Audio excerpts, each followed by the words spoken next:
Olá, eu sou Ana Carolina e hoje eu estou aqui com a Andresa para a gente apresentar para vocês a nossa nova proposta do podcast Sentindo Sentir. Que bacana, meninas. Eu vou pedir para vocês me falarem um pouquinho de vocês. Vamos começar pela Andresa Tans. Andresa, quem é você? Como que você começou na psicologia? De onde veio esse sonho? Então, na verdade, eu sou psicóloga há 23 anos e eu comecei na psicanálise. Da psicanálise rodei um pouquinho por organizacional, mas o meu sonho sempre foi a clínica e fiz uma especialização em psicoterapia breve pela necessidade das pessoas em buscarem aí autoconhecimento num tempo menor. E acabei afunilando, caí em neurociência, fui para EMDR, Brain Spotting e experiência somática, que é o famoso SE. E aí comecei a dar mais força aí nessa questão do sentir. Que bom, que bacana. Carolina Fernandes, fala um pouco para a gente, conta um pouco de você. Bom, eu iniciei minha jornada na psicologia no ano de 2003. Eu sou formada há um pouco mais de uma década. E na minha formação, inicialmente, a gente tinha uma linha muito comportamental. Então, quando eu saí da faculdade, eu já comecei as minhas especializações nessa área. Trabalhei aí por mais ou menos uns 7 anos nas áreas organizacionais também, né, nas diversas áreas que tem. E, posterior a isso, eu descobri a Gestalt, que foi uma abordagem na qual eu me apaixonei, me encantei e comecei a desbravar esse mundo, né, da fenomenologia e fui parar no SE também, né, na experiência somática. Encontrei a Andresa, conheci ela, foi amor à primeira vista, a gente percebeu que a gente se parecia muito em várias coisas, a gente vai contar um pouquinho disso aqui também. E hoje eu moro em Brasília, né? Estou aqui em São Paulo com a Andresa. Eu tenho uma clínica, Espaço Consciência. E eu e a Andresa estamos com essa proposta aí de trazer mais consciência para o mundo através desse sentir, né? Ganhando um sentido e empoderando as pessoas de uma autonomia maior de si. Olha que bacana. Então contem para nós então um pouco mais dos desafios da psicologia, os desafios de ser uma psicóloga. Então, eu e a Carol, a gente conversa muito sobre isso. E a psicologia, ela sempre foi vista como um curso não tão bacana, porque as pessoas sempre disseram, mas você vai fazer psicologia, não ganha dinheiro, não dá dinheiro. Psicologia não. Mas a nossa paixão, eu e a Carol, a gente sempre falou disso, a nossa paixão pela vida humana, pelo desenvolvimento humano, sempre foi maior, né? Então, quando a gente acabou aprofundando mais em neurociência, a gente viu o quanto isso faz sentido na vida do outro, né? Então, hoje já está muito mais alargada aí, vamos dizer assim, a ideia, né, de se fazer psicologia. É uma das profissões, né, que tem tido aí bastante procura, muitas universidades oferecendo curso e muitas pessoas se desenvolvendo melhor no olhar para a psicologia, não somente para o campo financeiro, né, mas indo de encontro com essa questão mesmo de autoconhecimento. Quando eu me autoconheço, eu posso, assim, ajudar o outro, né? Então, eu tenho muitos pacientes que aprendem dentro do consultório e levam para o grupo de amigos e traz isso no consultório, né? Nossa, eu conversei com fulano, eu conversei com um ciclano e estava explicando disso, daquilo, a pessoa passou a entender melhor o movimento dela, o que estava acontecendo. Então, eu acho isso muito bacana mesmo. E te ouvindo, Andresa, eu fiquei pensando sobre essa palavra da autoconsciência, né? Porque durante muito tempo a gente teve uma sociedade, né, uma humanidade que era muito ligada a títulos, né? Sim. Então, esse autoconhecimento ficava muito num campo teórico, né? E a gente sabe que a psicologia veio com muitas resistências, porque num passado não tão distante, as pessoas tinham alguns preconceitos, como que a psicoterapia era para pessoas que tivessem problemas, desordens, né? Alguns usavam até a palavra como, psicologia é para quem é doido, né? Para quem é louco. E hoje a gente descobre que a nossa vida é uma loucura, né? Então a psicologia é para todo mundo. O movimento que está é para todo mundo, né? Todo mundo na urgência, na emergência, no automatismo. E o autoconhecimento, ele vem realmente para pausar um pouco esse movimento frenético das pessoas, né, nas relações umas com as outras. Exatamente. E uma das coisas, né, Patrícia, que a gente percebe muito no consultório, quando as pessoas chegam, né, elas não conseguem falar desse sentir. Esse também é um desafio para a psicologia, né? Porque uma das maiores resistências em ir para a terapia é: eu não quero fazer contato com isso. Sim. Eu não quero sentir essa dor. Eu não quero falar desse assunto. E muitas vezes a gente percebe esse movimento já no início não verbal mesmo, de um movimento corporal, de não, vamos mudar de assunto. E a proposta é justamente, não vamos mudar de assunto.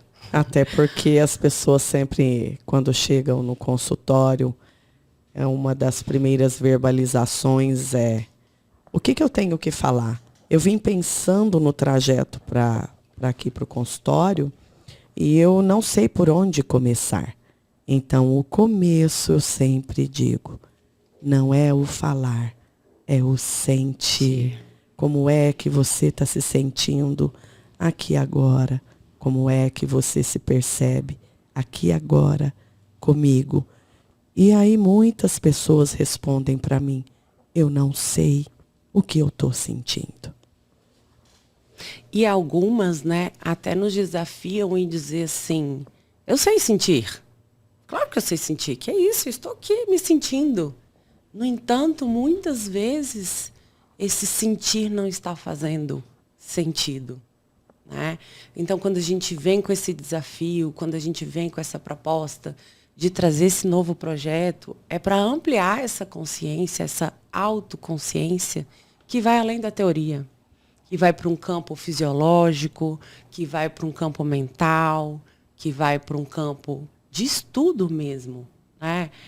Uma das falas que eu mais gosto é que o estudo liberta, né? Então, é nítido quando o paciente chega e ele começa a aprender mais do que acontece dentro dele, e aquele sentido vai transformando ele. Muitas vezes ele fez até processos terapêuticos durante 2, 3 anos, passou por diversas terapias, mas nunca aprendeu a olhar o corpo. Aquele corpo que tem uma voz sem palavras, que muitas vezes está gritando, está pedindo socorro, está pedindo, né, ajuda. E como a gente sabe que é muito comum na nossa sociedade, as ajudas vêm como, isso é falta de Deus, né? Eu acho que, de repente, você não está passando fome embaixo da ponte, você não está com tanto problema, sim. Será que você não precisa de uma roupa para você lavar, algo para você se ocupar, né? Sim, e isso já começa desde lá nas nossas infâncias, quando a gente escutava, engole o choro, você está chorando à toa, levanta, vamos, rápido, pega a sua mochila, pega a sua lancheira, corre, depressa. Então, tudo isso fez com que a gente entrasse no movimento totalmente automatizado, na ordem do outro, onde eu não consigo sentir, me perceber e ter um espaço de tempo para que tudo aquilo que eu estou sentindo, ele possa achar o seu lugar de estar dentro do meu ser. Então, com tudo isso, as pessoas passaram a viver muito mais para fora de si do que se percebendo dentro de si. Então, eu brinco muito, Carol, brinco com seriedade no consultório com os pacientes E eu uso muito uma metáfora de que o nosso interior é uma casa, é a nossa casa. E nessa nossa casa nós temos diversos inquilinos. E esses inquilinos, eles não se conhecem tão bem. E alguns nem se conversam. Então, muitas e muitas vezes, os inquilinos saem ao mesmo tempo. E todos ao mesmo tempo, por exemplo, podem se encontrar na sala. E não tem espaço para todos. Então, eu começo a perguntar, em relação aos sentimentos e emoções, dentro dessa casa, quem são esses inquilinos? Você os conhece? Você os aprecia? Você os acolhe? Ou você os desconhece? Você os exclui? Você os nega? Então a pessoa começa a olhar para dentro de si, tentando reconhecer quem são esses inquilinos e que habitarão essa casa para todo sempre. Amém. Então, eu sempre trago que o princípio de tudo é: quem são esses inquilinos? Quem são essas partes que te habitam? Sim. Porque as pessoas, muitas vezes, elas, na maioria das vezes, né, Carol, chegam no consultório: não quero sentir essa dor. Eu não quero sentir essa tristeza. Eu não quero sentir essa raiva. Então, o primeiro movimento é de exclusão.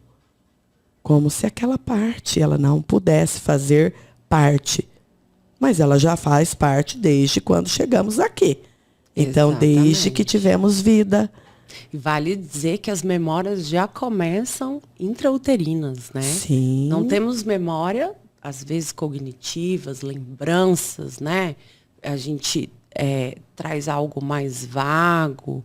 Eu tenho a impressão que, né, inicialmente ali naquele movimento, onde você está se formando ainda na barriga da sua mãe, você tende a se alinhar com o sistema da sua mãe. Sim, porque se a minha mãe sente, até uns 4 anos atrás, não tinha nenhuma pesquisa científica neste campo.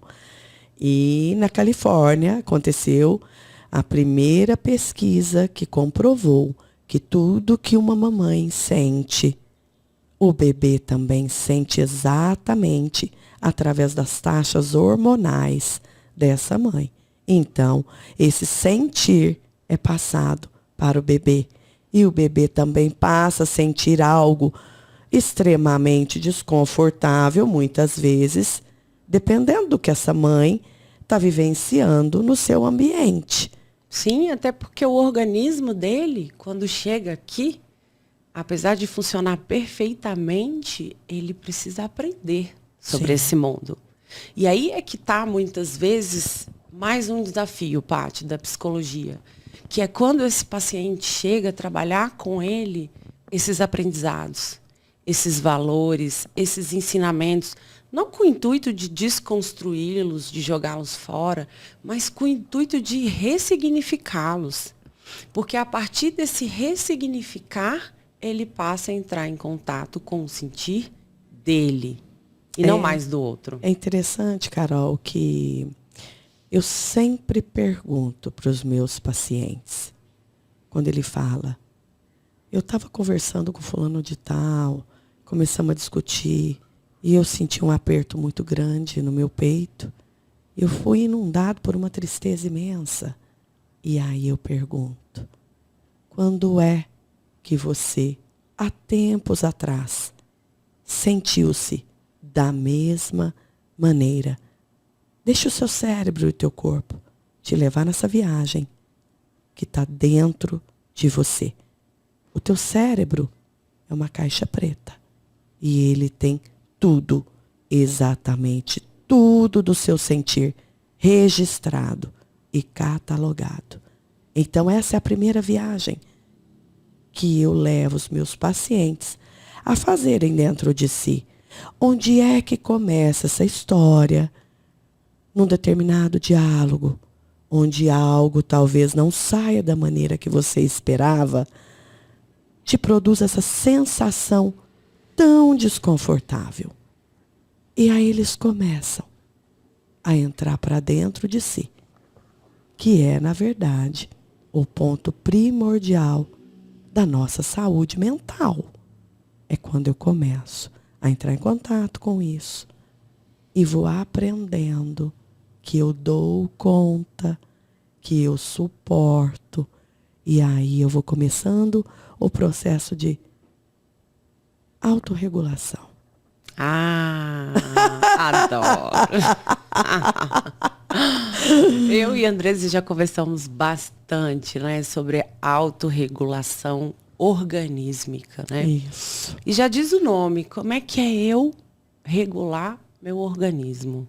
Então, isso também é um aprendizado, né? Sim. Quando o paciente chega, é quase que um beabá mesmo de você ensinar sobre a fisiologia, sobre como os órgãos funcionam, o que acontece quando você está mais agitado, o que acontece quando você está com um pouquinho mais de energia, como que você fica quando você está mais relaxado.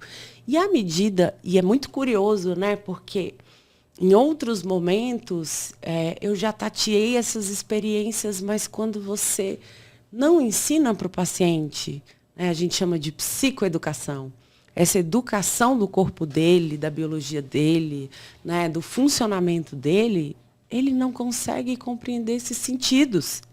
Porque muitas vezes ele foi tão treinado a ser verbal, porque é como a gente se comunica, né, que ele acabou esquecendo de observar o que vem antes desse verbal. Né? Que essa é a sacada. O nosso corpo ele tem uma sabedoria assim, tão magnífica, tão mágica, que é milésimos de segundo. Algo vem e muito rápido que você sente, você já comunica. Como a música diz, como uma onda no mar. Essa música me traz maravilhosas lembranças. Não é? Eu uso Com muito certeza. isso no consultório. E eu pergunto, o que você está sentindo agora? Como você está percebendo toda a sua fisiologia? O que está acontecendo com o teu corpo? Quando você me conta essa história. E a pessoa para. Eu falo, olha, como a onda do mar. Ela começa alta, grande, e ela tem um tempo para ir descendo. Vai se percebendo para onde vão caminhando os sinais que o teu corpo está emitindo. Ela vai descendo, vai baixando, baixando, vai acompanhando. Seja curioso com o que está acontecendo exatamente agora. E isso vai ser como a onda quando quebra e vai se aproximando da areia, ela vai formando espuma, aquela espuma vai se dissolvendo até finalizar. E eu digo, quando você conseguir fazer todo o processo da onda na sua autopercepção, no seu sentir, aí sim, você vai se empoderar muito mais com tudo aquilo que você vivencia e te inunda de sentimentos considerados talvez por você não bons, mas que são primordiais para o seu viver quando você passa a autorregular-se. E aí o desafio é de que, como a gente não aprendeu isso, há muito estranhamento no início, né? E a importância, muitas vezes, da gente trazer exemplos e metáforas. Eu gosto muito de falar do carro, né? Eu falo, olha, é como o carro. Você tem um carro que você abastece gasolina, você vai colocar óleo de cozinha? Não vai andar. Né? Você tem um carro que ele precisa de uma manutenção.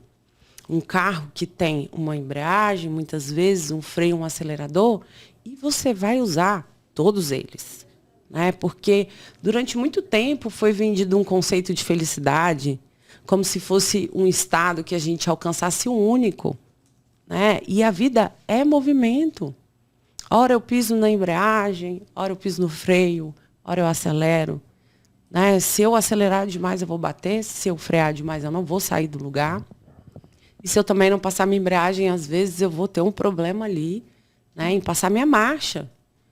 E aí, à medida em que as pessoas vão olhando para esse exemplo, elas vão compreendendo que aquele corpo é um carro em movimento. E que ele vai aumentar e que ele vai diminuir e que ele vai aumentar. Porque existe uma busca muito grande por... Eu não quero mais sentir essa tristeza, né? Não, isso é muito ruim. Ou algumas pessoas mesmo que dizem, eu estou muito feliz, alguma coisa vai dar errado. Sim. Porque isso não é normal. Isso, essa metáfora que você usa do carro, é como a metáfora que eu uso, que as pessoas falam, não, eu quero ter uma vida plena. E eu não quero sentir essa tristeza aqui, esse peso, essa angústia, não. Aí eu falo, você está me falando então que você quer uma linha reta. Então deixa eu te contar o que é essa linha reta. Você já foi no hospital e já viu o paciente lá que está hospitalizado, ou até mesmo o paciente que está no estado de coma? Se aquele aparelhinho fizer uma linha reta, tá morto. Morreu. Então já vamos encomendar a tua cova. Então eu falo, olha, a gente tem uma janela de tolerância interna, que é isso que a gente precisa aprender para se autorregular. Então a vida da gente, ela é inconstante, sim. A gente está se relacionando com outras pessoas que vivenciaram diversas histórias e muitas vezes diferentes das nossas. Então, todo mundo, eu falo que tem um mapa interno. O meu tem mais ferrovias do que rodovias. O seu tem mais hidrovias do que rodovias. Então, as experiências, elas são diferentes e o teu sentir é um pouco diferente do meu sentir. Então, eu falo, olha só, a gente tem uma janela de tolerância. Então, a vida da gente, às vezes, sobe um pouco e desce um pouco. Então, isso é impermanente. Nunca será constante. Então, eu nunca estarei feliz o tempo todo, porque eu posso estar feliz agora. Mas... E aí, às vezes, eles me perguntam assim, como é que essas informações chegam? Eu falo, então, a gente tem como se fossem anteninhas parabólicas, né? Nós temos os nossos 5 sentidos. Audição, visão, olfato, paladar e o tato, que é o maior órgão do corpo, a pele. E a gente está na interação com o mundo. E essas informações estão chegando através do que eu vejo, do que eu escuto, do que eu farejo, do que eu experimento, do que eu toco, do que eu tateio. É o degustar a vida e a vivência. Eu falo muito de o que você está experimentando. Né? Como saborear um alimento. O que você vai percebendo e sentindo quando você está mastigando aquele alimento. Quando ele entra em contato com a tua saliva, quando você vai digerindo aquilo que você acabou de comer. Então, o problema está em tentar tornar permanente aquilo que é impermanente. A nossa vida, o nosso viver é impermanente. Sim. Eu estou feliz agora, mas de repente eu vou ali fora, vejo algo que não me agradou, eu posso ficar automaticamente, logo em seguida, infeliz, triste. Então, não tem como ter a linha do meio, não tem como ser sempre pleno, mas tem como a gente conhecer, a gente aprender a sentir, a gente descobrir que isso faz parte do nosso biológico, do nosso neurológico. Então, se eu aprendo a me autorregular, eu vou ter uma vida com muito mais qualidade, com mais tranquilidade. É sempre o que eu digo. Não é à toa que um dos nossos primeiros posts do Instagram foi falando sobre a nossa bússola interna. Isso. Né? Que a gente pode dar nome de diversas coisas, desde intuição, desde sexto sentido, né?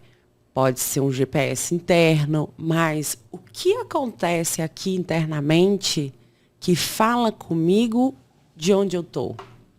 Se eu estou num lugar seguro, se eu estou num lugar inseguro, né? É muito comum o paciente chegar hoje no consultório se queixando da baixa estima. E aí a minha primeira pergunta é, mas o que é autoestima para você? Né? Eu fiz até um vídeo algum tempo atrás falando sobre a importância da gente compreender o significado das palavras. É cotidiano você realizar atendimentos que as pessoas usam palavras para descrever coisas que não são, né? Como a culpa, por exemplo. É muito comum as pessoas roubarem angústias alheias e se sentirem culpadas por coisas que nem elas mesmas provocaram. Né? Então, quando o cliente chega, o paciente chega e fala que ele está buscando essa estima, eu digo, bom, ela começa por se conhecer, ela começa por dar limite, ela começa por você reconhecer qual é a sua necessidade e o que a sua bússola interna está falando. Sim. Na verdade, isso que você está falando, Carol, é muito bacana, né? Porque a gente vê em muitos pacientes que começam o processo de autoconhecimento, o processo de psicoterapia, e eles vão trazendo, né, que de repente eles começaram a ouvir de outras pessoas, ou até mesmo da família, né? Nossa, mas você começou psicoterapia, você piorou. Nossa, mas você está fazendo terapia e está muito ruim. Pode largar a mão dessa psicóloga, porque isso aí não está te fazendo bem. E é justamente aí, né, que a gente começa a perceber que o ser humano, quando ele começa a se autoconhecer e ele se coloca como prioridade da vida dele, ele começa a impor limites, ele começa a não permitir mais as vivências que não traz conforto para ele. Porque se desconfortável é, o ser humano não pode ser, porque aí não será verdadeiro. Então, a gente escuta muito isso no consultório. Você piorou. Não é que piorou. É porque ele começou a estabelecer limites para os outros. Então, se eu não desejo, se não está de acordo com aquilo que eu busco, por que eu tenho que me colocar nessa situação? Não, então eu não quero. Não, então eu não vou fazer isso. As pessoas começam a impor os seus limites, porque não tem razão de ser viver uma vida que é do outro, que é para o outro. Se eu não começo a estabelecer dentro de mim que eu tenho desejos, convicções e que eu tenho sim um lugar de fala, não tem viver verdadeiro. Então, sim, isso é que adoece as pessoas. Elas não conseguirem se expor, elas não conseguirem se comunicar, elas não conseguirem se colocar nas determinadas situações, né, com segurança, com tranquilidade, porque desde pequenininhos também a gente vê muitos movimentos nas pessoas, né, onde elas sim, não eram ouvidas, sim, né, elas não podiam nunca se colocar, expressar as suas vontades, os seus desejos, né? Muitas vezes não eram vistas. Nunca, né? Tem gente que não sabe nem quem é no mundo, sim, né? Como aquele filme que nós assistimos, que é bem bacana, o Meu Nome é Rádio, né? Que trata de uma história de um deficiente mental, onde ele não tinha um lugar de ser uma existência apenas porque ele tinha uma deficiência mental, um transtorno mental, né? Que é diferente do que a gente está trazendo hoje, que é o viver natural das pessoas.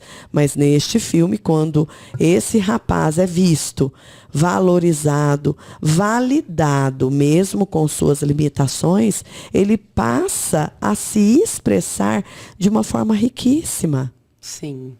Que é, né, o que a gente percebe que se tornou um dos fatores primordiais para a cura, né? Sim. Segurança.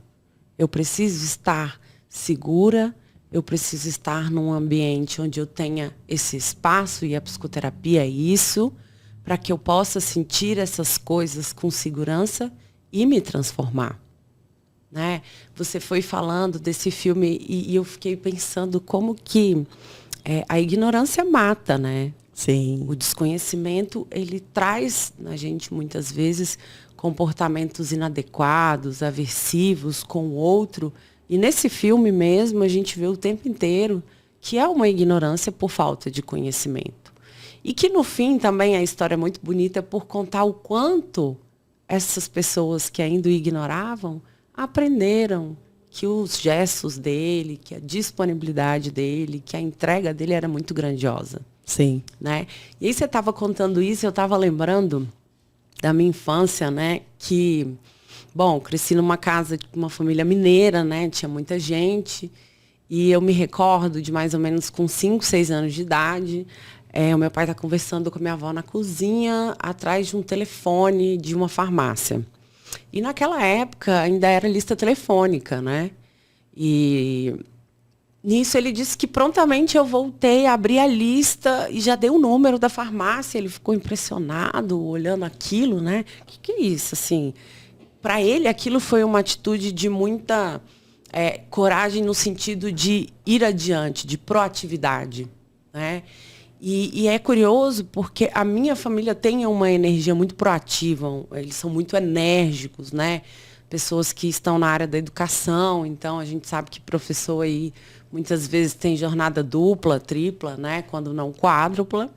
Então, o meu organismo cresceu num ambiente onde eu aprendi a estar à frente, né? Então é curioso, porque aí, entendendo melhor sobre o organismo, eu consigo entender melhor sobre mim.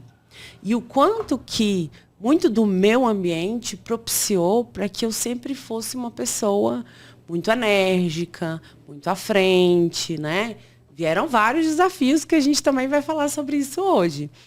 Mas também vieram vários ganhos, né? Porque à medida em que a gente percebe que a gente tem essa impulsão para o mundo, a gente também sai para desbravar.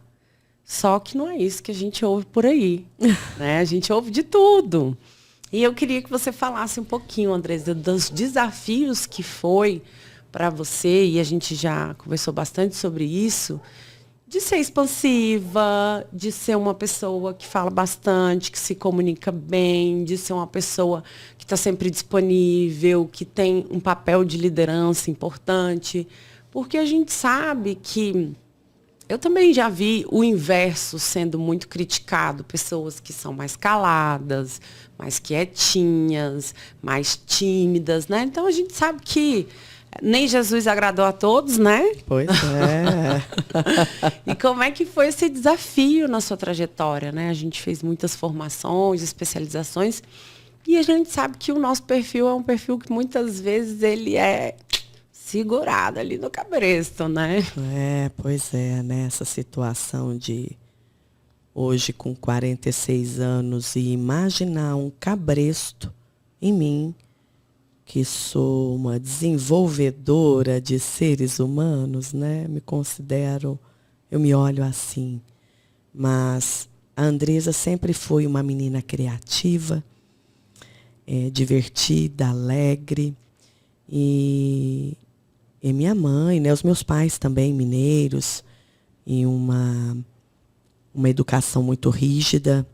Eu tô agora escrevendo meu livro, como você sabe. E tá bem bacana e vem recheado dessas histórias que me barraram muitas vezes, que me bloquearam, mas era a forma como os meus pais foram ensinados e achavam que era o melhor para passar a mim também, né? E eu sempre fui muito divertida, muito alegre, eu sempre fui muito fã das artes, né? Eu sempre fui muito fã, como todas as crianças, né? Era uma criança normal, eu sempre gostei de cores. Então eu escutava muito, menina, fica quieta, menina, cala a boca, menina, para de falar. Nossa, a sua filha é muito estudiosa, ela é uma excelente aluna, mas ela conversa demais, né? E o meu pai era piadista, né? Super alegre, minha mãe já era mais fechada, mais brava, né? Então, é claro, herdei um pouquinho de cada, 50-50, né? E aí, o padrão da psicologia ortodoxa, qual é? Aquele psicólogo que escuta e não diz nada. Ok. Só que esse não é o meu formato ser humano. Eu, Andresa, qual é a minha parte genuína, né? Aquela parte mais essencial no meu ser. Eu sou uma pessoa para a comunicação. Então, eu sei ouvir, eu sei acolher, né? Mas eu também sei falar. Eu gosto de comunicar. Eu gosto de trocar, de partilhar com o outro. Então, eu fiz 6 especializações. Nossa, não precisava de tanto. Hoje eu penso, né? Fora as minhas formações, que foram inúmeras. Sim. E ainda não cessou a minha vontade. Sempre fica uma pontinha de ainda está faltando alguma coisinha aqui para ajustar. E aí o que acontece? Eu fui buscando tanto, porque eu ouvi muitas críticas. Sim. Você não está pronta, você não sabe, você fala demais, você tem que aprender isso, você tem que aprender aquilo, né? Então, de tanto ser tolhida no meu movimento natural, né, no que era genuíno em mim, eu fui me sentindo paralisada. Então, parecia que eu tinha que fazer alguma coisa, porque não tinha vida em mim.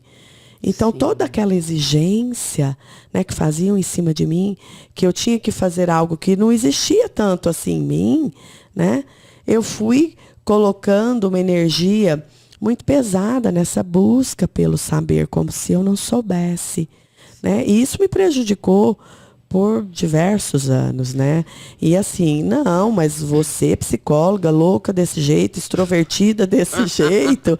Não, mas como, né? Quando eu comecei a minha carreira, eu fui para a saúde pública. E aí eu me lembro até hoje, novinha, claro, né? 20 e poucos anos. E eu saí do consultório e anunciei o nome do próximo paciente. E ele se levantou e olhou. E apontou o dedo para mim e fez assim, você que é psicóloga? Eu falei, sim, sou eu, muito prazer, vamos entrando? Então, eu sempre tive um movimento muito liberto, uma tratativa muito amorosa com as pessoas.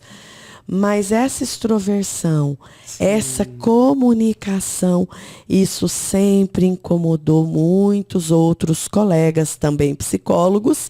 E um lugar onde deveria ter menos julgamentos, foi onde eu mais encontrei exclusão e julgamento pelo meu formato, pela minha maneira de ser. Até que em um dado momento, eu curei esse trauma e decidi reinventar no meu consultório, com o meu jeito particular de ser. Sim. Amoroso, acolhedor, e me comunicando quando eu queria me comunicar. Sim. Então, eu deixei de lado a obrigatoriedade de um padrão que não condizia com o meu ser mais genuíno, que é a minha essência. Linda essa história. E você falando desse lugar de fala, eu estava me recordando que em uma das minhas formações iniciais, porque eu também fiz diversas, né? Eu caminhei pela terapia sexual, né? Como eu disse, alguns cursos dentro da área comportamental, da Gestalt, do trauma, enfim, neurociência. E eu lembro que existia uma resistência muito grande de aceitar o meu formato de ser, né? Minha forma de agir, de falar. E aquilo não me dava uma condição, uma sustentação de assumir saída organizacional, que era um desejo muito grande, né? Até porque todo mundo que entra na psicologia, qual é o maior sonho? Clinicar. Exatamente. Mas não é fácil, você não vai ganhar dinheiro assim, você vai ficar labutando muitos anos, não sei o quê. Você tem que saber mais, quem é essa pessoa que você vai atender. E tinha essa preocupação da minha parte, sim. No entanto, numa dessas formações a pessoa era muito rígida, né?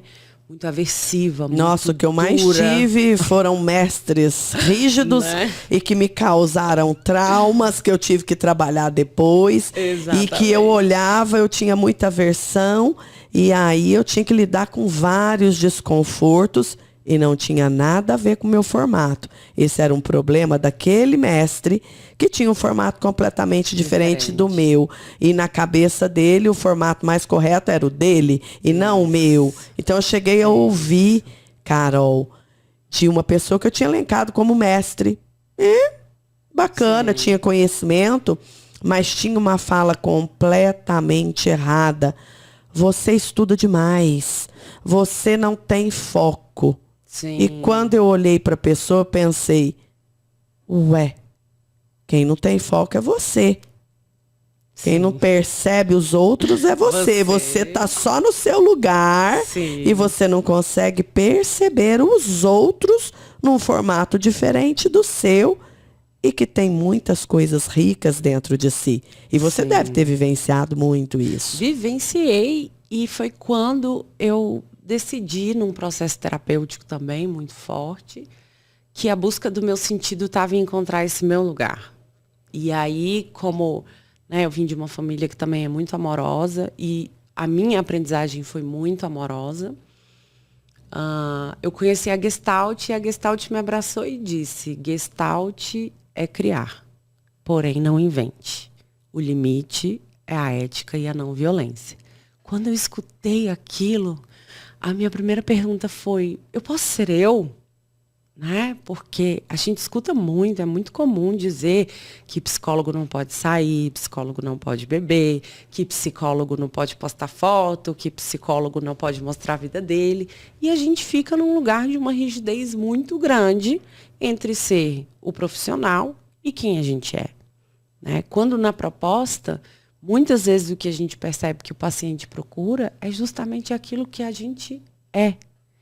Dentro da nossa maior integridade. Isso no meu cérebro natureza. causava uma confusão muito gigante, porque antes de ser psicóloga, eu sou Andresa. Como é a Andresa? Como ela se sente sendo ela mesma? Agora, como é que você pode ajudar um paciente no consultório não sendo você mesma? O que é que você está ensinando para aqueles olhos que te olham, para aquele cérebro que pensa, para o corpo do outro que sente, em todas as vezes, como é que você também está se sentindo? Então, eu ficava inconformada de trabalhar no consultório de uma forma robotizada, endurecida, rígida, que não tinha nada a ver com o meu ser. Sim. Então, tudo que a gente faz no consultório e que os pacientes vêm buscar, não é uma libertação das pressões que eles viveram todos os anos anteriores antes de chegar no consultório? Com certeza. E aí rigidez, aí eu tô rígida, eu tô com uma pressão gigantesca dentro de mim, o paciente falando e eu pensando, não, mas você não pode falar. Não, mas você não pode opinar. Não, mas você não pode respirar. Cuidado com a roupa que você vai hoje pro consultório. Cuidado com a cor do teu batom. Olha, você não pode botar essa calça. Você não pode botar esse vestido. Gente, então quem sou eu ali dentro daquele consultório? Então, sim, eu sou a Andresa, depois psicóloga. Mas a psicologia não pode definir o meu ser. Sim. Então, assim, como eu ouvi outro dia de um colega na rede, no Instagram, dizendo, né? Olha, teve uma discussão ali no Facebook, o pessoal falando, mas a psicóloga postando uma foto de biquíni. Gente, A rede social é dela, ela posta o que ela quiser. Agora, se você chegar no consultório dela, 3 horas da tarde, ela tá de biquíni de bolinha amarelinha, aí é outra coisa, né? Então, assim, é lógico que a gente tem um limite da ética profissional, né? Mas não dá para eu me enquadrar num lugar que não tem nada a ver com a minha essência.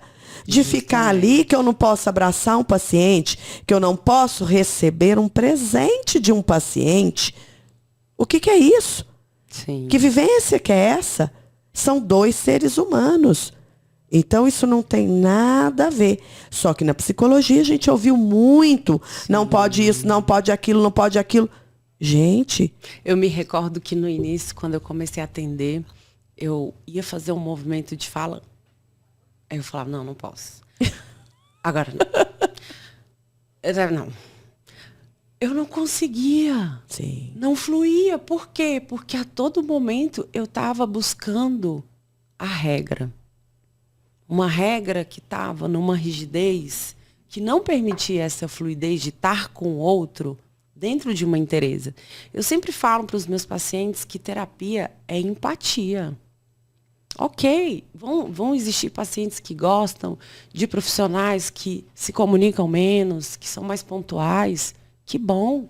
E vão existir pacientes que gostam de pessoas que interagem mais, que falam mais, que provocam mais. Que bom. Sim, porque a gente sente o nosso paciente. Então, o paciente chega, você vai percebendo, você vai sentindo. E aí, você vai se colocando um pouco mais próximo daquilo que deixa o teu paciente. Quanto mais confortável ele ficar, melhor. Então, eu sempre paro para sentir, prestar atenção no paciente e o que está acontecendo dentro de mim. Como eu estou me percebendo, como eu estou sentindo e como eu estou percebendo o meu paciente e o que será que ele está sentindo, que é quando eu pergunto como é para ele estar ali pela primeira vez comigo, como que ele vê isso, como que ele sente isso. Porque é muito difícil. É uma vivência única de cada profissional psicólogo. Mas o jeito do psicólogo não tem nada a ver com o profissionalismo dele. E eu sempre digo no consultório, aqui tem ética, aqui tem psicologia e aqui tem neurociência. Então vamos tentar entender o que se passa nesse mundo interno que você talvez nunca tenha se dado a oportunidade e o direito de perceber. E é quando a mágica acontece, Isso. Né?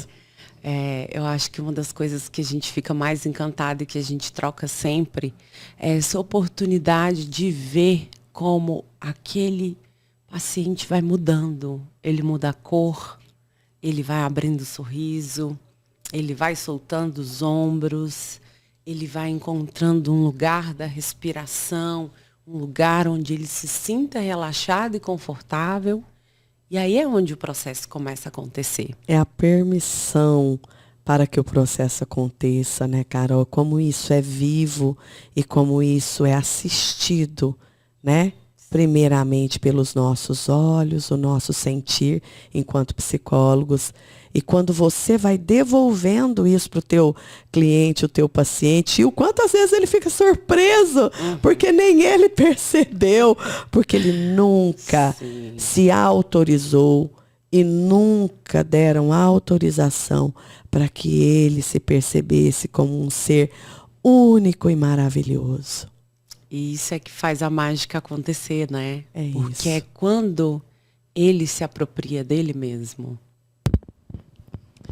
Meninas, é muito interessante como vocês conseguiram pontuar as diversas formas da importância do sentir para a autopercepção, para a saúde mental, para o viver mesmo.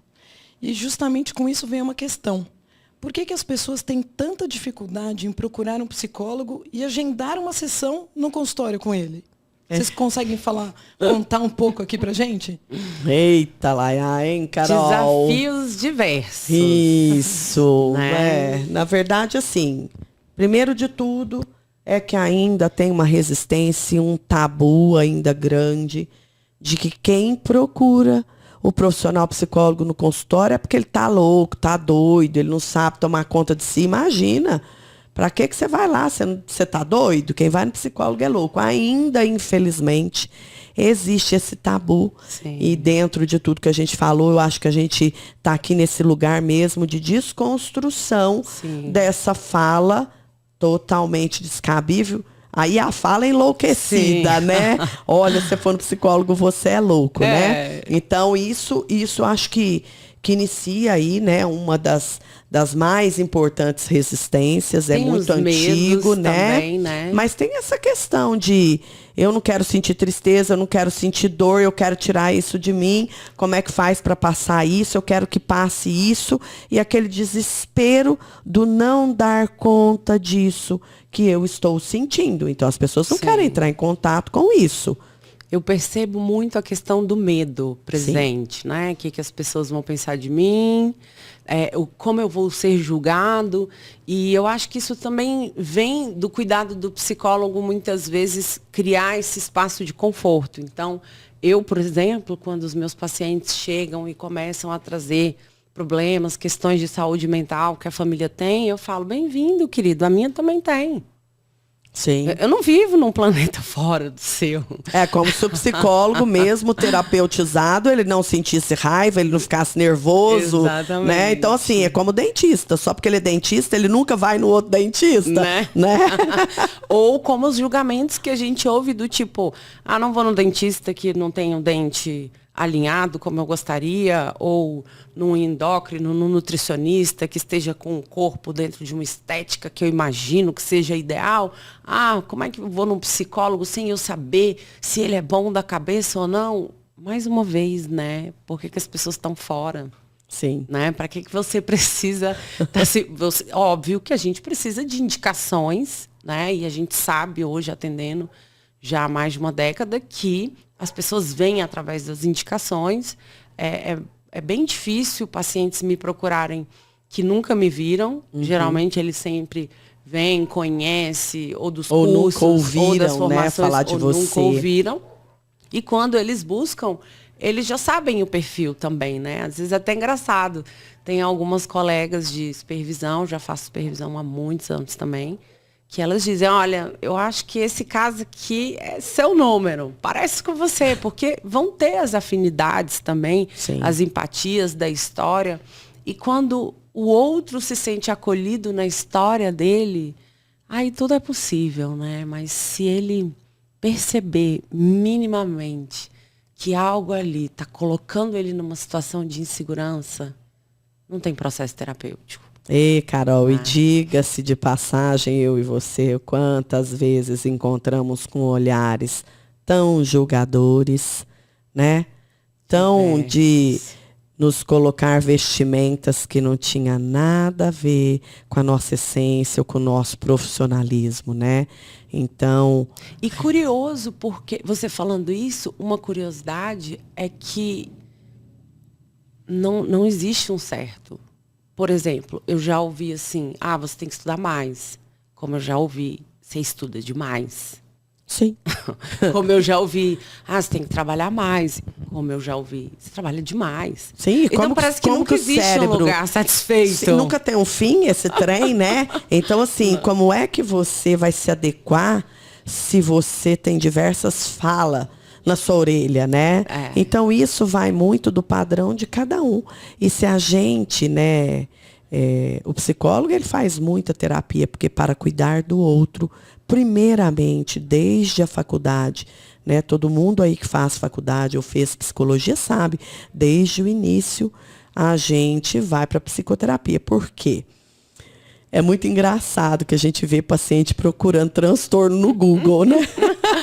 E quando a gente começa a fazer psicologia, a gente não entende muito bem essa exigência, vá fazer psicoterapia. Mas, na verdade, a gente começa a estudar os transtornos mentais e a gente começa a olhar e falar, mas eu tenho esse trem aqui.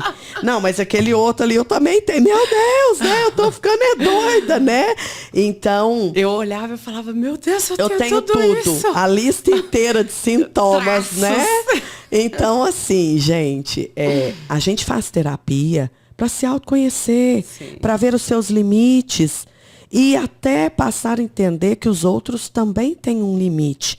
Então, se acontece algo comigo e os meus sentimentos, emoções, eles transbordam dentro do meu ser, pode ser que eu invada o outro também, passando, né, ultrapassando o limite, o aguentômetro dele também. Então, você passa a se autoconhecer e se autorregular com tudo aquilo que você vai vivenciando. Então, a psicoterapia, ela vai te dar muito suporte para que você se suporte, né, internamente, nas suas sensações, emoções, e para que você possa olhar para o outro, filtrar o que é dele, da história dele, que muitas vezes cruza com as nossas, Não, né? E a gente se posicionar, né, de fora daquela história que pertence ao outro, ao nosso paciente, né? Nossa, Andressa, quando vocês vão para casa, vocês não ficam loucos da cabeça? Um monte de história ruim, né? Sendo especialistas em trauma, como eu e a Carol somos, né? Não, gente, porque depois de tantos anos terapeutizadas, né? Porque quando a gente se especializa em neurociência, em conhecimento de cérebro, comportamento humano, trauma, né? Você tá tão esquartejado com os seus problemas, as suas vivências e aquilo que você aprendeu para fornecer ao seu cliente, ao seu paciente, que quando você vai para casa, o seu cérebro, ele já está formatadinho naquilo que é do consultório e daquilo que é para sua casa. Né, Carol? Sim, isso é automático, certeza, né? E as pessoas fazem essa pergunta com muita frequência, né? O que você faz com tudo isso que você ouve? Você lembra tudo que você ouve? Sim. Você sabe de tudo? Gente, a gente lembra. O paciente, às vezes, passou em psicoterapia há anos atrás. E aí, ele teve alta, ele decidiu ir embora por conta própria, enfim, em situações. Aí ele volta lá 2, 3 anos depois. Ô, Andressa, você lembra uma vez que eu vim aqui e contei lá da maricota e não sei o quê? Eu lembro, tinha até o Joãozinho das couve lá. Andressa, você lembra disso? Eu falo, é claro, eu tenho hardware aqui dentro, minha filha. Meu cérebro, ele vai guardar a maioria da história que você me contou, até porque quando eu me coloquei nesse lugar de psicóloga, eu me coloquei tendo a certeza do quanto eu te olharia, te colocando num lugar de extrema importância. Então, a tua história é muito importante para mim. E eu quero ouvir, né? Então, eu guardei com muito carinho, com muito afeto, num cantinho aqui do meu cérebro. Uma gavetinha que é só sua, das suas histórias. Sim. Meninas, e pensando um pouco aí nesse medo, nesse não dar conta, esse desespero interno aí da população, das pessoas, qual que é a percepção que vocês têm sobre a ansiedade que a gente vive hoje em dia? Bom, aí a gente já começa lá desde o útero, né? Porque nós somos, vamos dizer assim, memórias aprendidas, né? A gente se comporta e se modela de acordo com o ambiente, as experiências que a gente vive. Então, a gente pode começar de um primeiro ponto, que são essas estruturas familiares que muitas vezes são mais enérgicas, que têm, né, muita atividade. E sim, os transtornos mentais. Hoje a gente tem, em média, no mundo, 300 milhões de pessoas diagnosticadas com ansiedade. É um número muito grande. No entanto, eu sempre gosto de trazer a seguinte atenção. Quando eu estou falando de ansiedade, eu estou falando do quê? Né? Porque cada um tem seu corpo e vai sentir de um jeito. Sim. Então tem gente que está ansioso e fica agitado, inquieto, falante, acelerado. Tem gente que está ansioso e fica com taquicardia, com sudorese, com falta de ar. Tem gente que está ansioso e fica desorientado. Então eu sempre trago a importância da gente observar, quando a gente está falando de ansiedade, do que a gente está falando.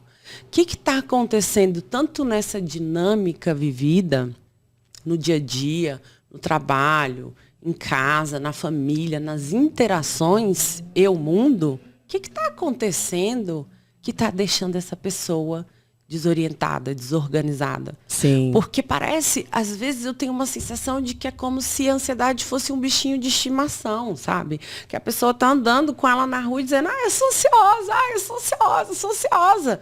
Mas ela não para perceber como essa ansiedade é sentida no interno. Sim, o que essa ansiedade está causando dentro dela, né? Qual é o formato dessa ansiedade? Formato.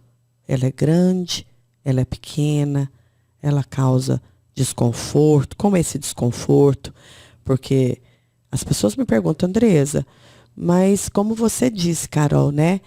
Andresa, eu tenho essa ansiedade, eu acho que eu já nasci com ela, talvez tenha nascido, né? Porque eu sempre falo, eu sempre uso a metáfora da fabriquinha, né? Então, você é um biscoitinho, você veio de uma fabriquinha.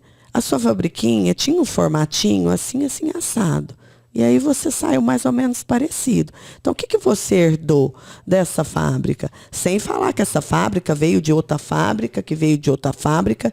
Então, a gente olha muito, né, essas questões de vivências, porque elas podem ser intrauterinas, elas podem ser transgeracionais. Então, é uma história bem longa aqui da minha vida. Eu não estou aqui apenas através do meu pai e da minha mãe. Então, os registros, né, biológicos, os registros no DNA, eles já vêm carregados de muitas outras gerações da minha família, né? Então, assim, qual é o formato dessa ansiedade? O Às quanto vezes ela te inunda, né? Falo da questão do nosso treino, né? Porque você entra no jardim já pensando no ensino fundamental. Você está no fundamental pensando no médio. No médio, você já está se agilizando para a graduação. Sim. Você mal terminou a graduação, as pessoas estão, e aí, mestrado, doutorado? Na minha cidade já é mais comum a questão do concurso, né?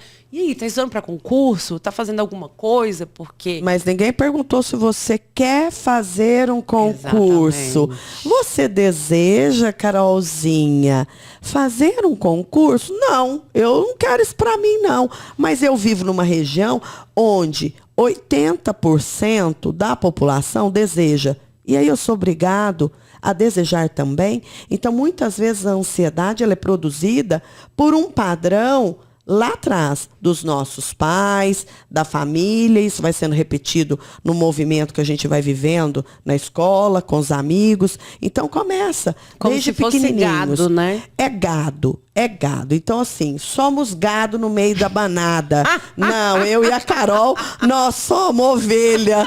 E a gente se destaca ou a gente é excluída porque a gente tem um formato diferente. Mas somos dotadas de um cérebro pensante, dotadas de inteligência, dotadas de muita amorosidade e acolhimento. Então, assim, o que te difere no meio da manada, né? Por que todo mundo hoje, todo mundo ansioso? Porque desde pequenininho, levanta, anda, cata suas coisas, depressa, vamos, você tem que fazer, você tem que produzir. Um mundo globalizado, né? Todo mundo vivendo coisas no automatismo, então você acelera o carro e não aprecia a paisagem. Ou você acelera o carro e nem sabe como chegou. E as pessoas, elas vão ficando, inclusive, dissociadas do seu viver. Elas não têm percepção nenhuma do que é estar passando por uma avenida toda florida, toda arborizada, o cheiro daquele lugar, como ela se percebe naquele lugar. Não, ela passou com tudo naquela avenida ali, chegou lá já derrubando copo, botando a pasta na mesa, tirando o computador, ligando, um desespero, né? E ela tem 1000 reuniões num dia. Ela, no final da noite, quando ela senta para olhar tudo que ela fez no dia, ela não tem nem mais condições. Ela só quer tomar um banho e dormir. Então, onde é que ela se percebeu? Onde é que ela se sentiu? Onde é que ela se situou? Gente, é uma não existência. E é um auto-suicídio gigante. E ficou pior na pandemia, né? Sim. Porque se antes a gente já tinha um movimento extremamente acelerado, no entanto, a gente tinha deslocamento. Você passava por essa paisagem bonita, você passava por um lugar que tinha uma imagem que você gostava, você encontrava pessoas do trabalho, da sua rotina, do seu dia a dia, e tudo isso também era um complemento a mais para que você construísse outras experiências. Só que na pandemia, né, nós fomos reduzidos a espaços de 30, 40, 50, 70, 100 metros, famílias que tiveram que interagir com seus filhos. Gente, os vídeos da pandemia dos pais dando aula para os filhos online é desesperador. E não acho que eu não passei por esse desespero também, não. Porque muitas vezes a minha dificuldade de fazer os atendimentos online, porque minha filha estava em casa e ela precisava ali de que eu monitorasse uma atividade online da escola. Então, a escola entrou para dentro da casa, o trabalho invadiu a casa. Isso já tinha começado lá atrás no WhatsApp. A gente já se sentia extremamente invadido pelo trabalho, porque o trabalho não paga a sua internet, não paga seu Wi-Fi, não te dá, né? Alguns podem até dar, mas a maioria não. E virou uma ferramenta de trabalho. E aí piorou na pandemia, porque as pessoas tiveram que usufruir da sua internet baixa, do seu computador que não era tão eficiente quanto o da empresa, né? As rotinas ficaram mais intensas. Imagina isso como não virou uma bomba relógio. Sim, e tanto que o número aumentou drasticamente, né, de patologias aí psicológicas, mentais, e as pessoas chegavam até mim perguntando, né, Andresa, o que você acha, como você vê isso?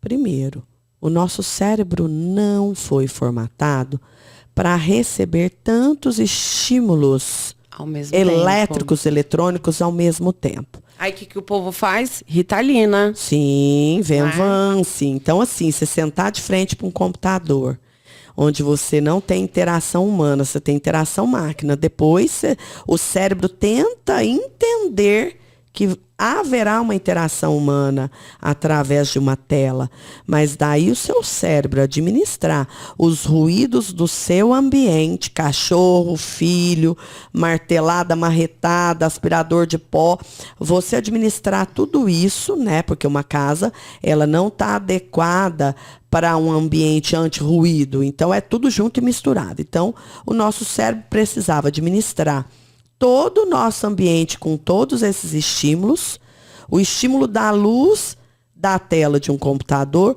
e todos os estímulos e ruídos que passavam do ambiente do nosso interlocutor que vem para o nosso cérebro. Então, como que você faz a administração de tantas coisas assim acontecendo ao mesmo tempo? Gente, isso é enlouquecedor. O nosso cérebro não é padronizado para isso.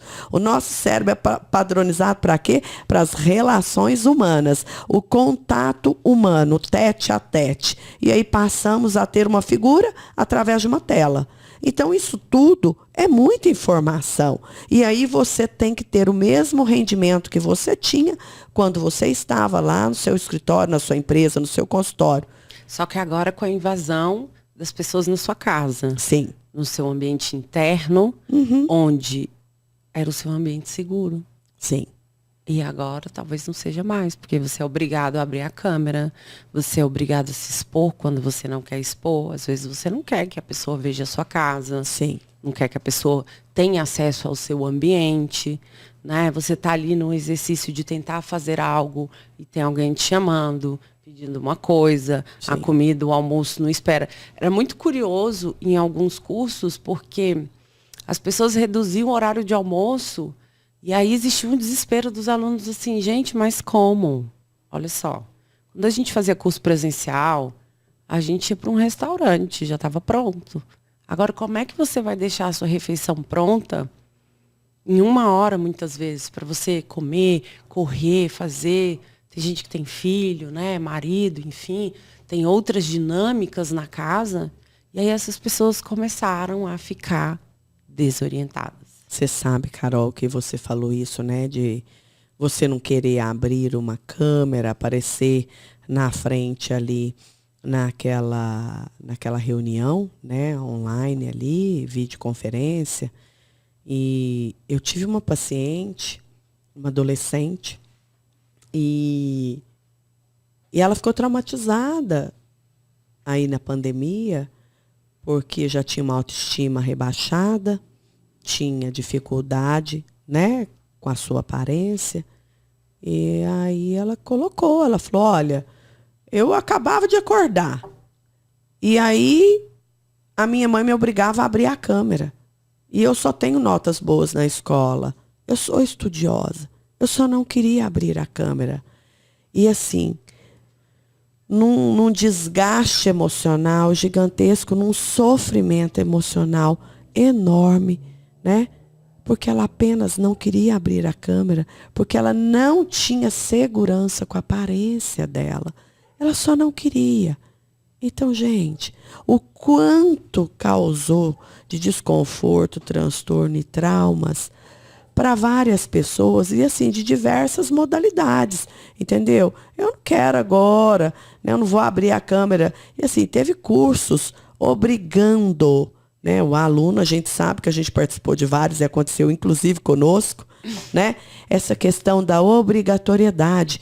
Gente, tudo aquilo que eu sinto como uma obrigação vai me dilacerar e vai me causar uma marca muito negativa, uma lembrança muito ruim, né? Então, tudo aquilo que eu não desejo, né, fortemente dentro do meu ser, eu não me sinto confortável, né?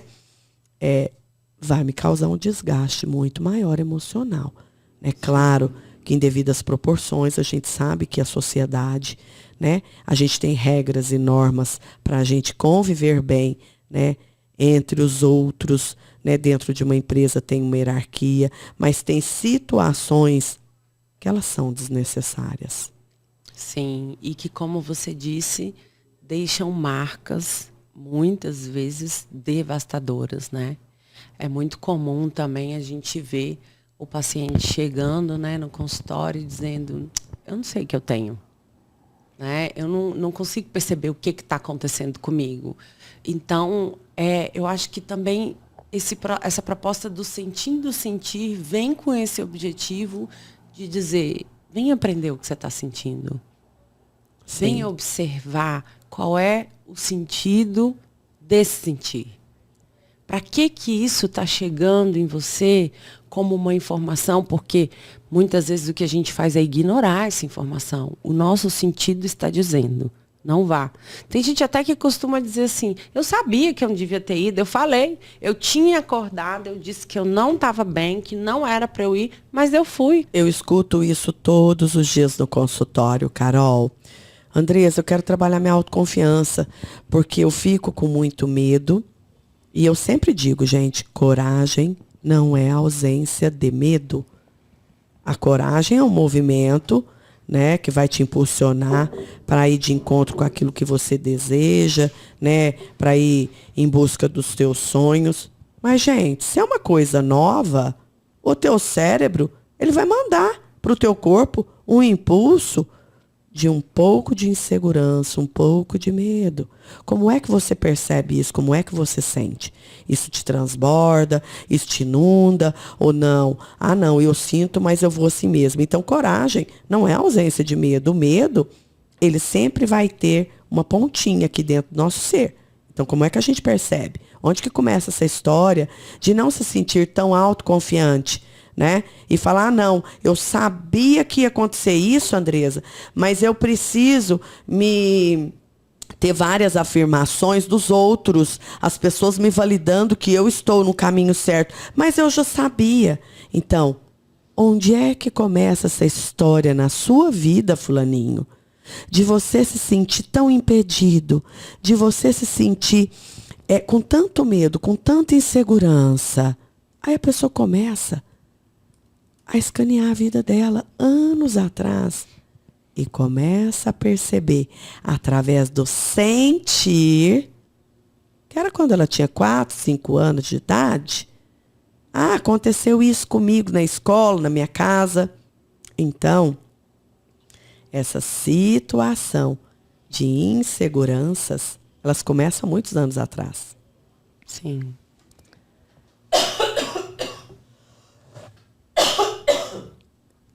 Andresa, Carol, o foco do trabalho de vocês é fantástico. O desenvolver do sentir, né?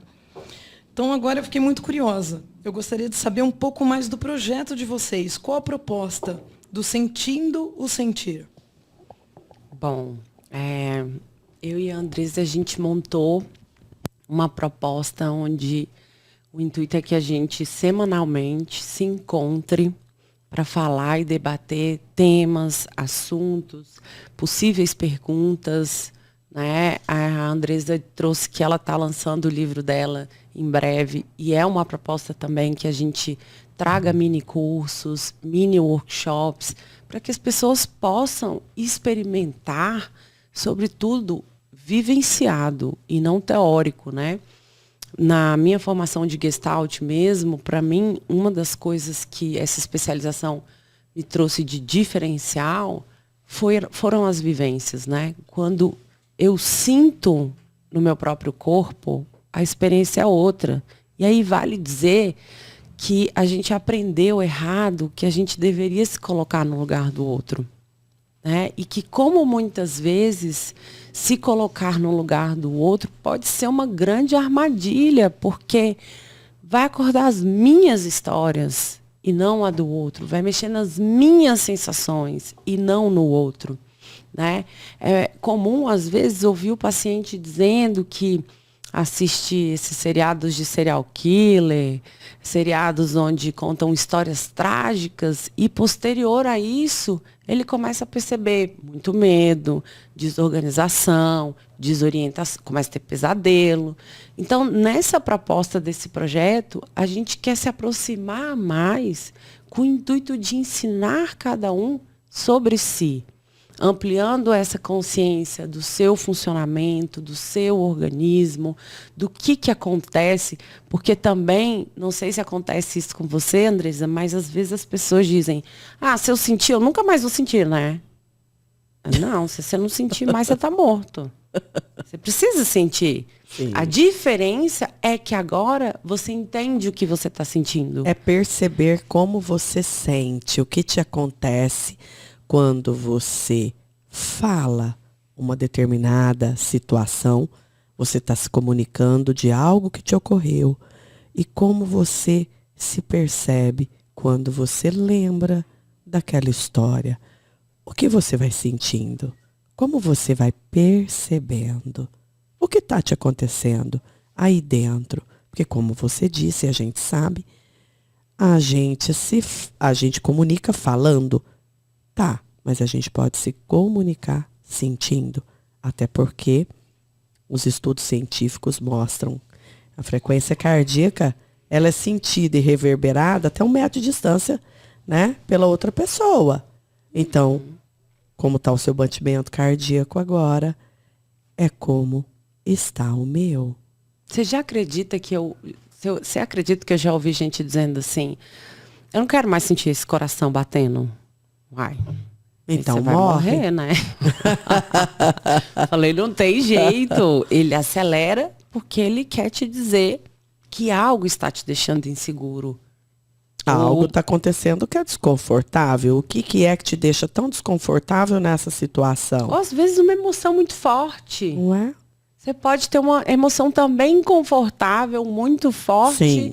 Que o seu coração acelere, Sim. ou quando a gente provoca isso através da atividade física, né? Mas a importância da gente entender a que serve. O que está acontecendo? Você conhece os seus inquilinos novamente? Você conhece os moradores aí dessa casa que você é dono? Você é dono desse imóvel aí? E não sabe o formato desses inquilinos? Olha, Andresa, eu tenho até desconfiança, mas eu não estou querendo saber também, não. Eu nem quero conversar. São partes que formam o nosso todo. Então, a gente não é só alegria, a gente não é só tristeza, a gente não é só, né, vivenciando felicidade o tempo todo, porque a gente se frustra. E Sim. aí, como que você reage ao momento onde você se frustrou? O que te aconteceu? Tinha te acontecido isso antes? Tinha. Há quanto tempo? Né? Vamos voltar aí. Não naquele tempo que você sentiu algo muito parecido com isso que você está sentindo agora. Andresa, toda vez que um chefe meu, ele olha para mim e fala meu nome, eu já me dá tremedeira.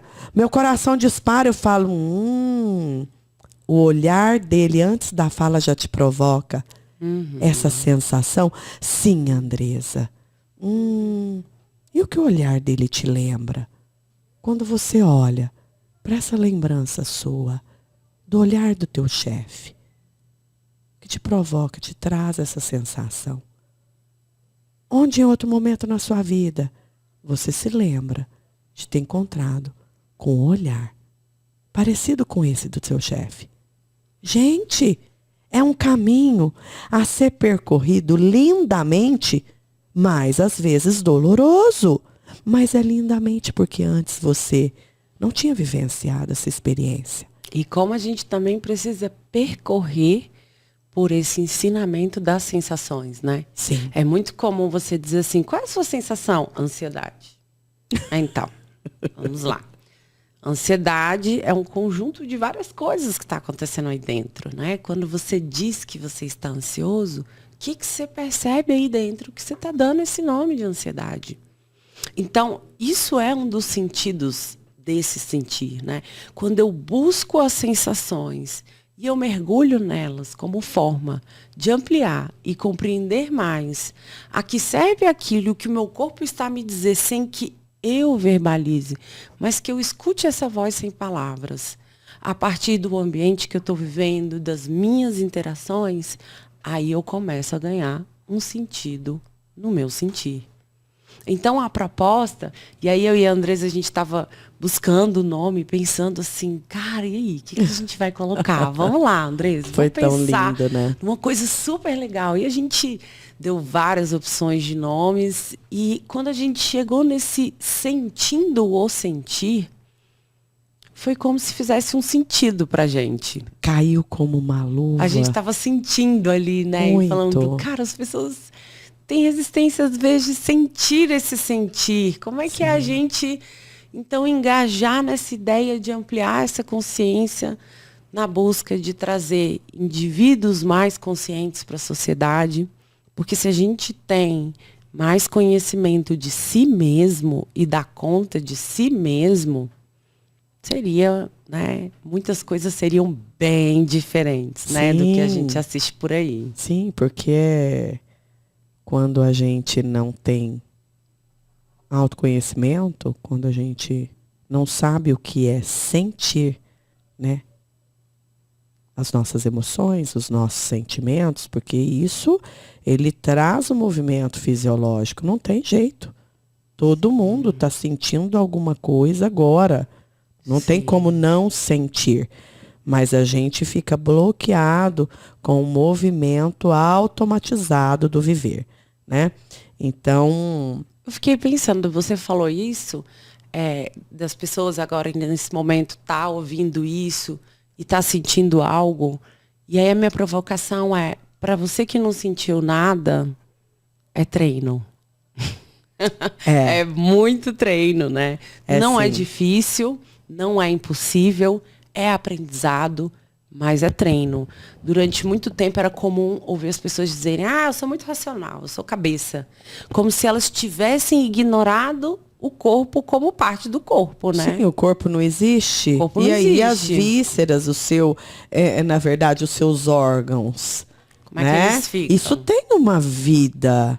Tem uma vida, então não tem como não sentir. Tem um funcionamento. Sim, e até por isso a proposta foi que colocando sentindo ou sentir, a gente também trouxesse essa concepção de uma saúde integrada. Porque a gente só tem como buscar um funcionamento saudável se a gente integrar essa saúde. E muitas vezes a gente quer cuidar das coisas separadas, né? Estou com uma questão na cabeça, depois eu vou pensar no meu coração. É engraçado que você pergunta às vezes para o paciente, onde você está sentindo? Ele fala na cabeça. Né? Então, assim, e no corpo? Você pode sentir na cabeça, mas e no corpo? O que vai te surgindo? Eu tô com um aperto aqui no meu peito. Tá me doendo a barriga. Eu tô sentindo aqui uma energia no meu pé.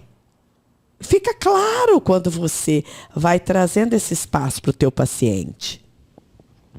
Carol, Andresa, surgiu aqui uma questão com todo esse percurso do sentir os sentidos. Qual é, então, o maior desafio que as pessoas encontram quando a proposta do sentir o sentido é alcançada? Vocês conseguem contar aqui um pouquinho pra gente? Sim. A princípio, né, Carol? Aceitação. Não é?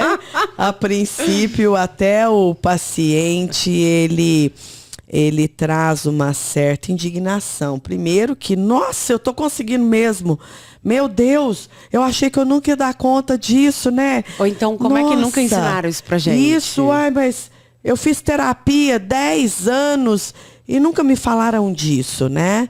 Então, há uma certa indignação por parte, né, dos pacientes.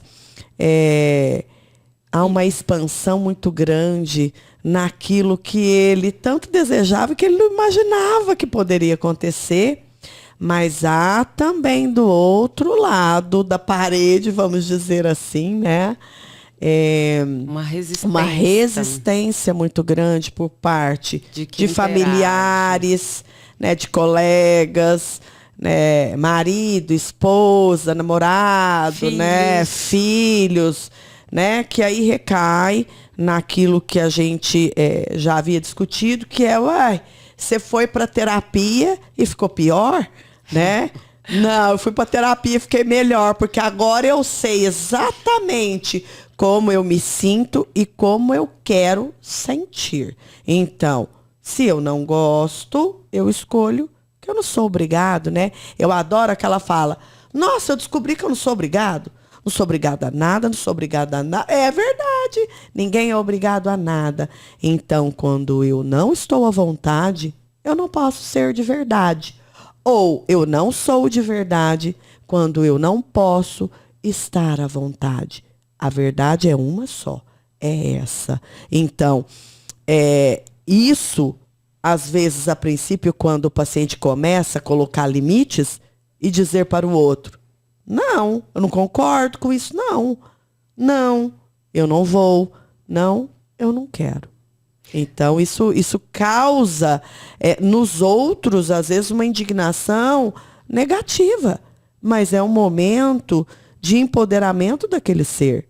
Ele descobrir que ele tem um lugar para ser, descer, e que ele pode decidir, sim, entre ir ou ficar onde ele queira ficar e se sentir o mais confortável possível dentro de si mesmo. Sim. E te ouvindo, né? Um dos meus maiores aprendizados e que eu trabalho muito no consultório, que também acho que é um desafio, é sair do ter que para o querer. É eu conseguir abandonar aquilo que é só dever e obrigação para estar naquilo que é uma escolha. Isso é muito importante. Quero, muito que importante. Faz sentido para mim. E além disso, né, como que é esse indivíduo integrar isso tudo para verdadeiramente empoderar? Eu sempre digo que para mim o empoderamento, ele muito mais do que uma palavra, ele é experienciado. Eu me sinto empoderado quando eu estou seguro, quando eu tenho conhecimento, quando eu sei que né? Quando eu estou confortável. Esta é uma mesa. Eu não tenho dúvida de que isso é uma mesa. Eu me sinto com o poder de dizer, isto é uma mesa. Sim. Assim como hoje eu me sinto empoderada de dizer, eu sou psicóloga. Porque já sou há muito tempo. Você que é psicóloga. Isso é muito importante, Carol. O empoderamento, ele é vivenciado. É mais uma proposta de sair do lugar teórico. Por isso que a gente criou o nome Sentindo o Sentir. Porque precisa ser experimentado, tateado, sentindo o que acontece do lado de dentro. Que linda! Adorei! Parabéns, meninas. Foi muito sensacional bom. Essa aula que vocês deram aqui. Carol, obrigada, amiga, por essa oportunidade que você está me dando. Né? Uma amizade que nasceu numa formação americana. E nós tivemos um primeiro momento, fizemos um contato muito breve, mas tinha uma energia ali que já era para ser. Então, eu tenho grande honra de ser sua amiga, de ser sua parceira e de partilhar tantas histórias, vivências, experimentações que me trouxeram até aqui e de poder ter um lugar junto a você, as construções que você tem feito, que tem partilhado comigo e vice-versa. Então, muito obrigada, amiga, pela sua amizade, pelo espaço que você abriu no teu viver para que eu pudesse colocar o meu. Ah, é lindo ouvir, né, Dê? Eu faço das minhas palavras a sua. Quando a gente se encontrou, a gente falou muito dessa gratidão, da gente ser muito parecida, da gente ser muito para frente, falante, comunicativa. E a gente sabe que para seguir essa área da docência, para seguir essa área do ensino, o desafio é ter bastante energia, né? Multiplicadores de conhecimento, multiplicadores da sabedoria, eles precisam ser enérgicos. E se algum dia, né, a gente passou por esses lugares, foi para se encontrar e estar aqui hoje, nesse espaço tão bonito que nasceu, de generosidade, de acolhimento, de amizade, que agora São Paulo e Brasília são vizinhos, gente. Nossa. Os quilômetros ficaram assim, ó, pequeninos. Ficou bem ali, né? Ali do lado. Pertinho. Tá pertinho de mim. Exatamente. É um pulinho. Uma honra estar com você. Vou voltar outras vezes, vou esperar você em Brasília outras vezes. E enquanto isso, a gente vai estar no online, trazendo várias propostas semanais. Em breve a gente vai divulgar para vocês o dia e o horário. Isso. Que a gente vai fazer esses encontros, o link. Segue a gente lá no Instagram, Sentindo o Sentir, né? A gente já tem lá a nossa página, né? Já está formatadinha lá, o site está sendo construído e a gente vai caminhando aqui juntos para a gente tentar transformar o nosso mundo num lugar muito mais confortável de se estar, experienciar, vivenciar e degustar a vida como nunca antes. Tá bem? Linda! Parabéns! Beijinho.